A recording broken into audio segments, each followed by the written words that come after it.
Memory is a weird thing.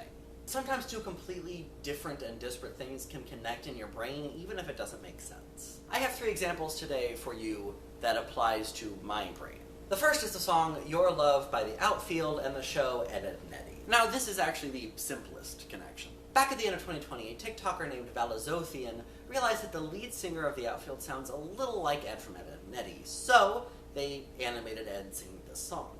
There were then a few YouTubers who took all of these parts that they made and put them together to animate Ed singing the full song. The one that I first discovered was from a YouTuber named Jim and Ellie. I have now watched that video multiple times, and so it is now burned into my brain, which means that every single time I hear this song, that's all that I think of. The last 2 examples have more of a story to them. The second one I'm going to talk about is Strangers Like Me from Tarzan and Oops, I Did It Again by Britney Spears. This one stems all the way back to 7th or 8th grade. I don't remember specifically which one. I was in a program called Noon Drama where we got together and wrote and performed our own show.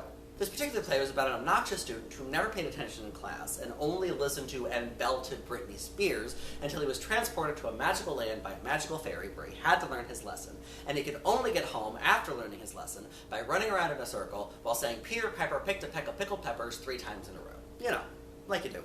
I played the aforementioned student, and at the very beginning I was, of course, listening to Britney Spears. So I had my portable CD player because this was 2004, but I didn't have any Britney Spears CDs. Now obviously I could have just had the portable CD player and not been listening to anything, but I was a professional grade school actor, so I wanted to be listening to something. And what I did have was Disney's Greatest Volume 1.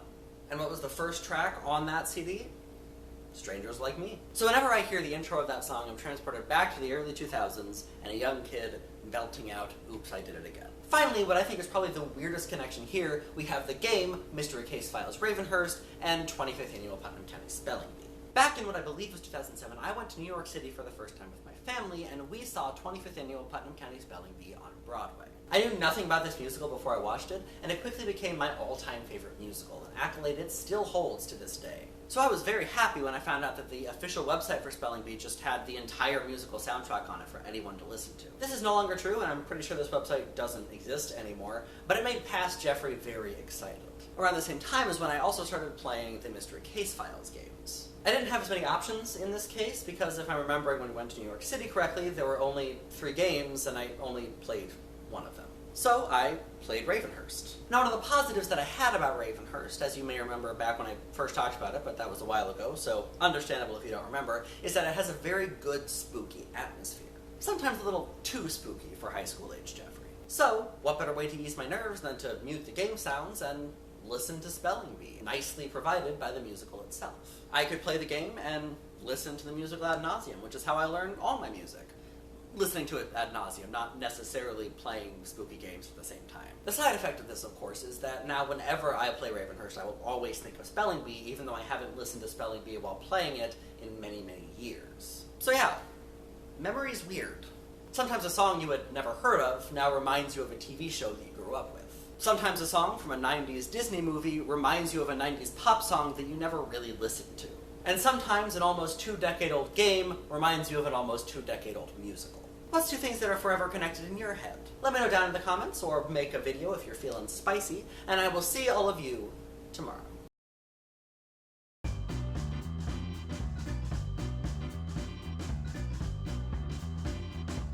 This particular show was about an obnoxious kid who never paid attention in class and only listened to Britney Spears and belted it out loud until he was transported to a magical land by a magical fairy where he had to learn his lesson, and he could only get home after learning his lesson by running around in circles saying Peter Pepper picked a peck of pickles 3 times in a row.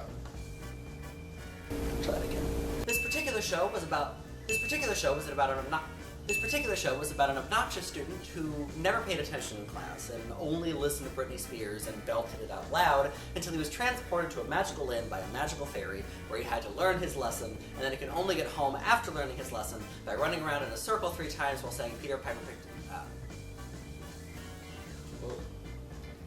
This particular show was about an obnoxious student who never paid attention in class and only listened to and belted out Britney Spears until he was transported to a magical land by a magical fairy where he had to learn his lesson, and he could only get home after learning his lesson by running around in a circle saying Peter Pepper picked a peck of Yep. I knew, as soon as I wrote this, I knew it was going to be difficult, and I'm still keeping it in because I like it, even if it is a pain to say. This particular show was about an obnoxious student who never paid attention in class and only listened to and belted Britney Spears until... This particular play was about an obnoxious student who never paid attention in class and only listened to and belted Britney Spears until he was transported to a magical land by a magical fairy where he had to learn his lesson, and he could only get home after learning his lesson by running around in a circle while saying Peter Pepper picked a peck of pickled peppers 3 times in a row.